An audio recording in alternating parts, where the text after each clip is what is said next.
Welcome to our podcast on African American women experiences in leadership roles, either in executive positions or in running their own nonprofit. This podcast ties to our issue paper project on African American women in executive positions within the United States. Did you know of all the SP Fortune 500 companies, only 2 are African American women CEOs, and that's Rosalind Brewer at Walgreens and Tassonda Brown Duckett at Teachers Insurance and Annuity Association of America. As stated in the June issue of Black CEOs in the Fortune 500, reached new record high in 2023. Please note, as of September 2023, there is now only one African American woman CEO in a Fortune 500 company, and that's Ms. Duckett, who I just mentioned. What are some of the challenges and strategies these amazing women utilize for their success and wellness?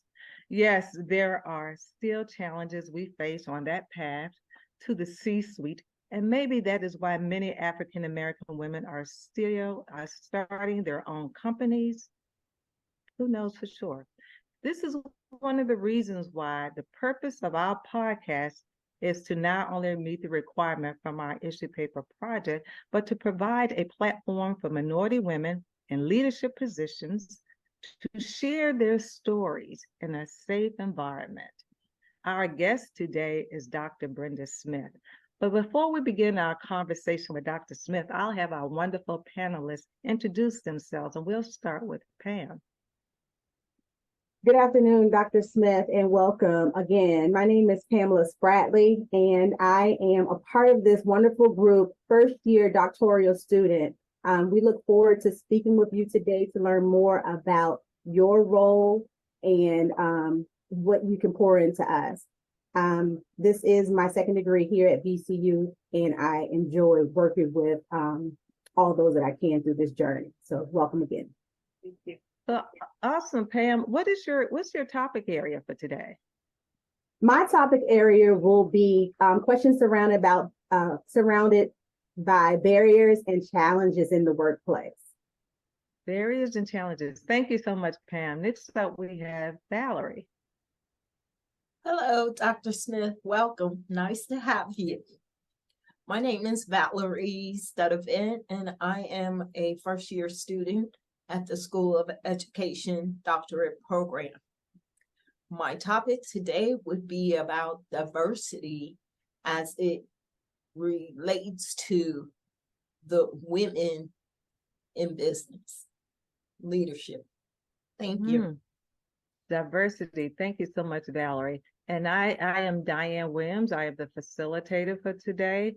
And I am also a first-year Doctor of Education student at VCU in the Leadership Department.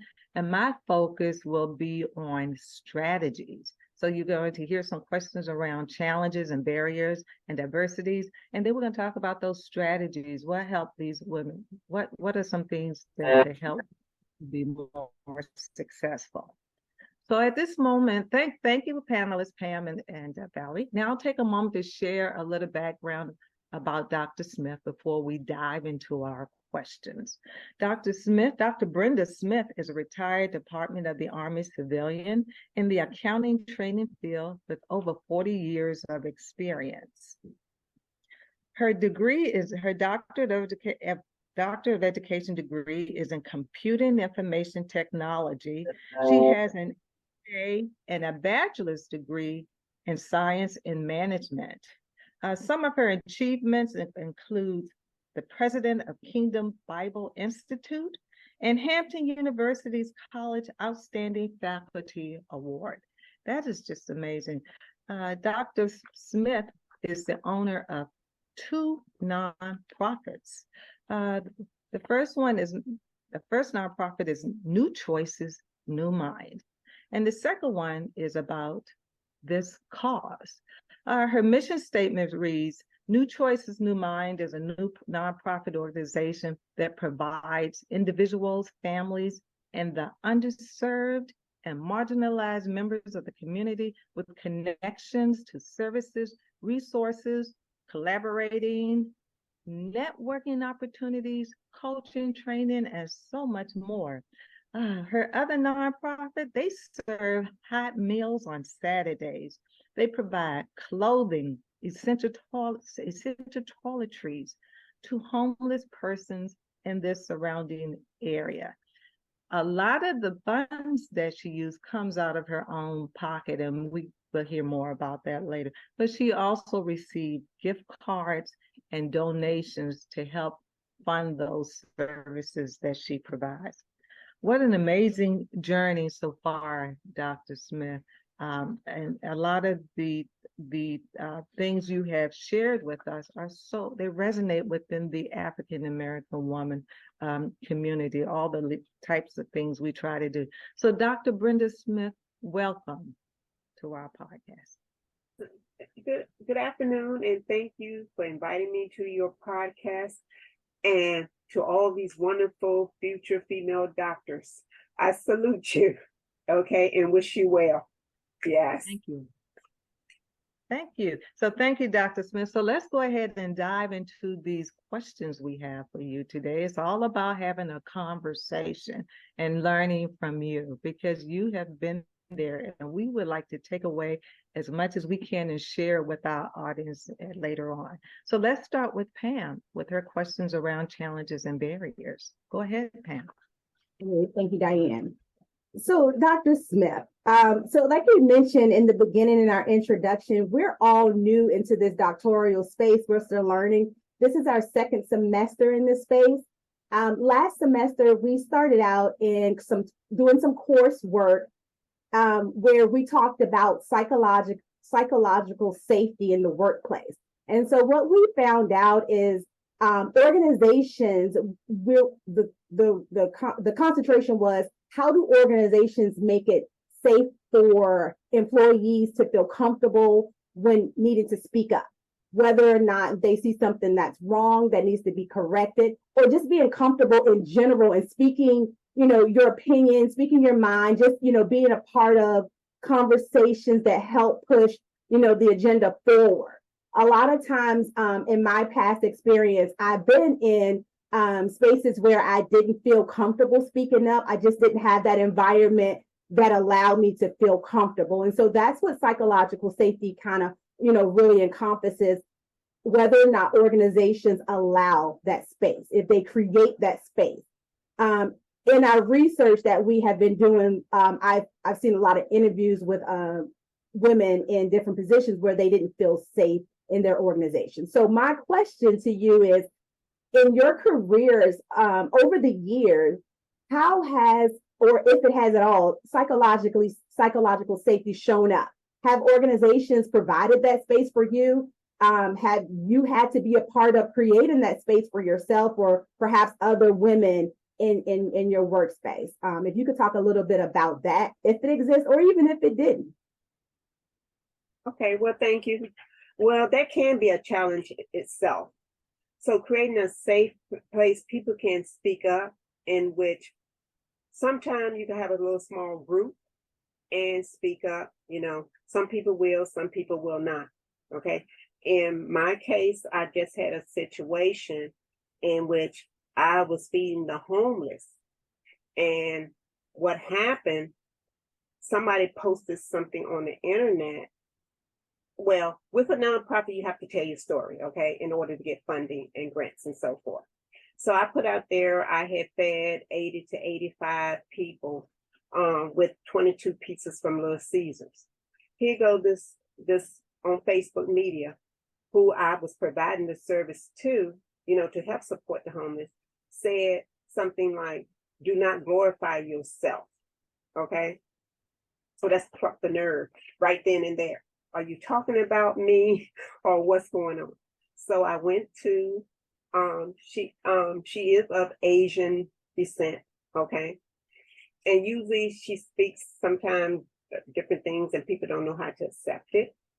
So I personally sent her a text message and she calls me. She's highly upset with me. Oh, how could you say that, Dr. Smith? Why would you think something like that? It wasn't real towards you, or it was dealing with leaders. but I consider myself a leader.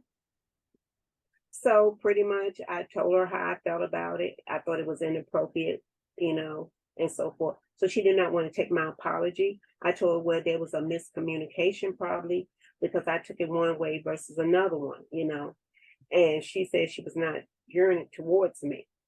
So I apologized and everything, but I feel that if I didn't speak up and let her get away with it, she'll continue to do it, or maybe I still would have that feeling that she was still talking about me and I would feel some kind of way. So we had to have that conversation, but I pulled her to the side. It was a one-on-one conversation. So if there's, some people don't speak up in meetings because it could jeopardize their pay, their evaluation. I've been there, done that, being the only Black female within, I was the only Black female, and it was all males, mixed with males. So that have happened to me. But then too, if I don't want to speak up, then I'll pull the supervisor over to the side. Okay.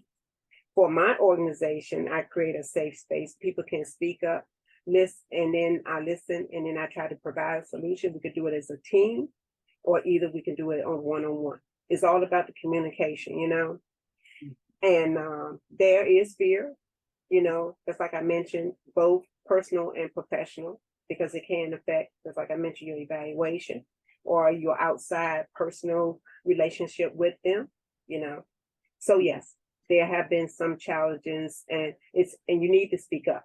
It's just it helps give you that confidence. It helps you.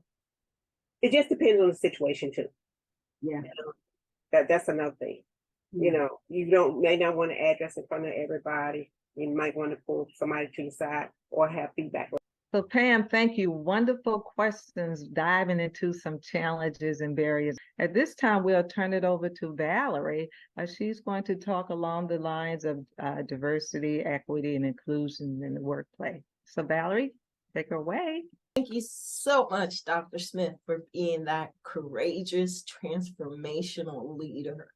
We as Black women need that.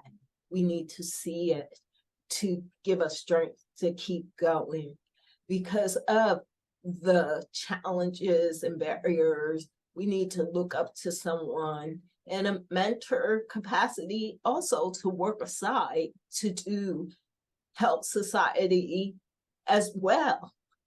So some of my questions will be around the diversity issue that's going out here today, because some people do not feel it's beneficial and some do, and they're even canceling affirmative action.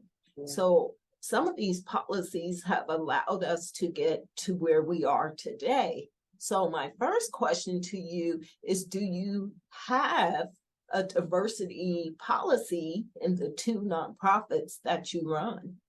Yes, ma'am, because it shows that our organization is not afraid to give opportunity to all types of people. Plus, you got to realize with my nonprofit, I feed the homeless and I'm communicating with the low income. So you're dealing with gender, age, ethnic, race, all of that combined into one in dealing with the community. So thank you for that. So I also wanted to ask your personal opinion about diversity policies, and do you think that they actually help women leaders or do they hinder them? I think it helps in society because they can advocate in the community. Now they can speak up. They can do these various jobs like being a mechanic. Look at all the NFL, NBA. Now you having women sports newscasters out there, So it have helped. And then also with the pay, because at one time the males was getting paid higher for the same type of work that females were doing it. So yes, I do agree that it have helped, but I know there are still, for myself, I still need to be educated more. I'm learning more, and also I feel that I'm seeing mixed, just like you said, some people agree, some people don't. But with this society nowadays, you have to get along with all types of people, their backgrounds and everything. I know it's hateful. There's people in the world who have certain things against different cultures and ethnic groups and races and stuff, but we all need to come together and try to work it out. Yes. So we actually need to level that playing field because, as we all know, some get a better start than others. We're not asking that you give us anything. We're just asking that you make it fair. So Correct. thank you, Dr. Smith, for that. And I appreciate you. Thank you. Let's talk a little bit more about strategies. I heard you mention the term mentoring and also communication. And so my first question is, what are your strategies to achieve success? Okay. One thing I have done is created it's called the Powerhouse Network on Facebook, in which we have so many entrepreneurs, business females, entrepreneurs have came in, and it's like it's a network. It's got resources, and it's educating the community. We connect with other, just like I said, nonprofits and so forth. Okay, and then we have speakers who come in to talk about the various topics, and we provide a place to grow, and also to build and maintain a professional relationship or professional skills. Share your email with us. Oh, sure. You want me to put it in the chat? Oh, that would be wonderful. Could you say verbally what it is as well as newchoice.newmind@gmail.com. newchoice.newmind@gmail.com. Perfect. And I will share my phone number. Awesome. Thank you so much for sharing your information with us. Yes, ma'am. But we're all trying to look out for the next generation. Y'all are future doctors. Anything else you would like to add, Dr. Smith, before we close it out? Well, one thing comes to mind when you're able to speak up for yourself or have your confidence. Like at my job, I was out of like 75 to 100 people, I was the only one with a doctorate. Okay. I was thinking that I was going to be put into that position where a Caucasian woman was considered doctor. They will always call her doctor, but wouldn't call me doctor. Okay. But my colleagues, the same color as I, and some of the other ones respected me by calling me Dr. Smith. So that have been a challenge too, because, and then also my director, he wouldn't even come down to see my degree. The secretary actually picked up my doctoral degree and carried it to his office. Wow. So what do you think? What's the message behind that, you think? If you could share any from that experience. Well, I think it was some, how can I say? I don't want to say jealousy or something. I'm trying to figure out the right terminology. I know I use ebonics, so I got a mixture of this and that.